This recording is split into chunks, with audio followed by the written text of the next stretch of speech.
Before we get into the details of how computers use asymmetric cryptography, it's worth spending some time on a small thought experiment. Here's Alice, here's Bob.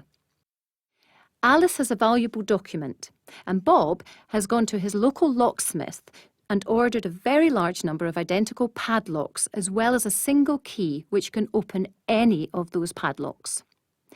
If anyone asks Bob for a padlock, he'll send one of them through the post, but he will never give away his key. Alice asks Bob for a padlock.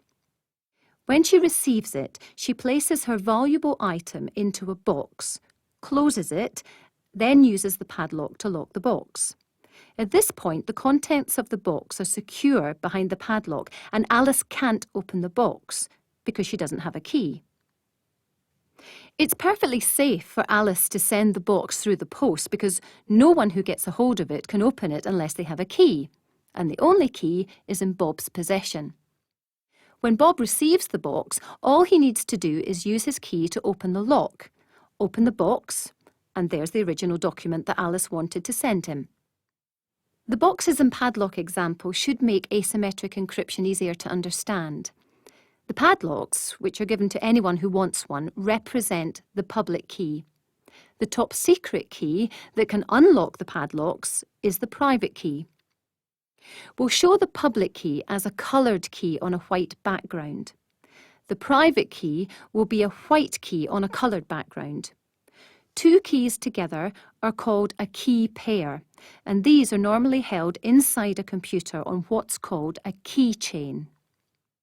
Alice and Bob are now going to use asymmetric cryptography to exchange information. Each of them will independently generate a key pair, a public key and a private key.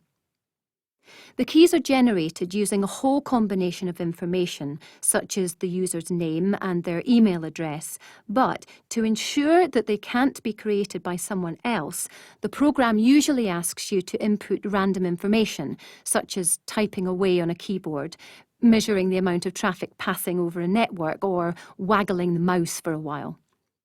Before they can actually use asymmetric cryptography, Alice and Bob must now exchange their public keys. Each of them sends a copy of their public key to the other. These are added to the key chains on their computers. Alice and Bob are now ready to go. Alice creates the document she wants to send to Bob. She then, using her encryption program and a copy of Bob's public key, encrypts the document from plain text into ciphertext.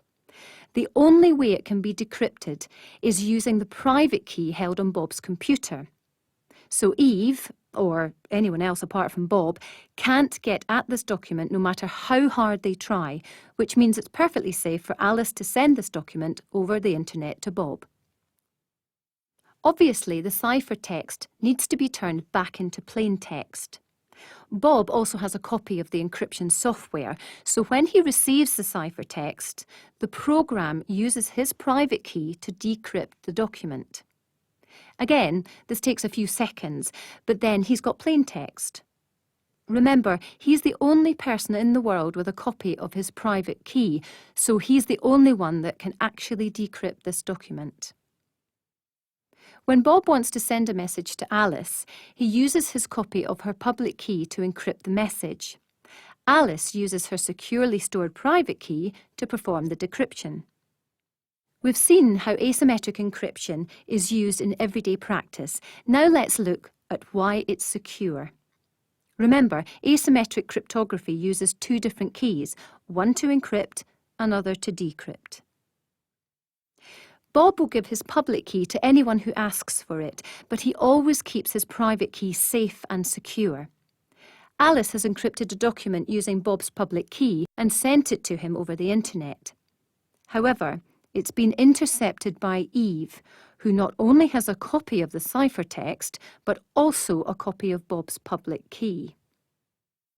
If Eve tries to decrypt the document using Bob's public key, she's in for a nasty surprise.